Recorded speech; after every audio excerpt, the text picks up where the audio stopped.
આજરોજ જિલ્લા પુરવઠા શાખા કલેક્ટર કચેરીની ટીમ દ્વારા ખંભાળિયા અને જામનગર હાઈવે ઉપર આશરે 3 જેટલી જગ્યાઓ ઉપર ઓચિંતી મુલાકાત કરીને તપાસણી હાથ ધરવામાં આવી।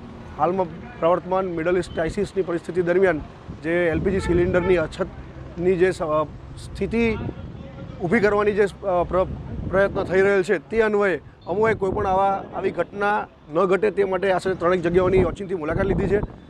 તે પૈકી વાસુદેવ હોટલ ખંભાળિયા જામનગર હાઈવે ખાતે આશરે 10 સિલિન્ડર અમને કોઈપણ પ્રકારના માલિક પાસેથી આધાર પુરાવા વિના મળી આવેલ છે, જે તાત્કાલિક અમોએ 10 સિલિન્ડરને રાજ્યસાત કરવા માટેની કાર્યવાહી વહીવટીતંત્ર તરફથી એલપીજી કંટ્રોલ ઓર્ડર 2000 અને એસેન્શિયલ કોમોડિટી એક્ટ અન્વયે હાથ ધરેલ છે।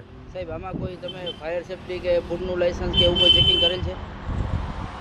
એવું કોઈ છે કે નહીં? તેની અંદર ક્રાઇટેરિયા છે 100 કિલોગ્રામ કે તેથી વધારે જ્યારે મળી આવે તો અમે તેની અંદર ચેક કરવાનું થાય છે। અહીંથી જે અમે ચેક કરેલ છે તેની અંદર જે ક્રાઇટેરિયા છે તે મુજબ પેસોનું લાયસન્સ અનિવાર્ય ન હોય, આગળની અમે જે અન્ય જોગવાઈ છે તે મુજબ કાર્યવાહી નિયમ અનુસાર કરેલ છે।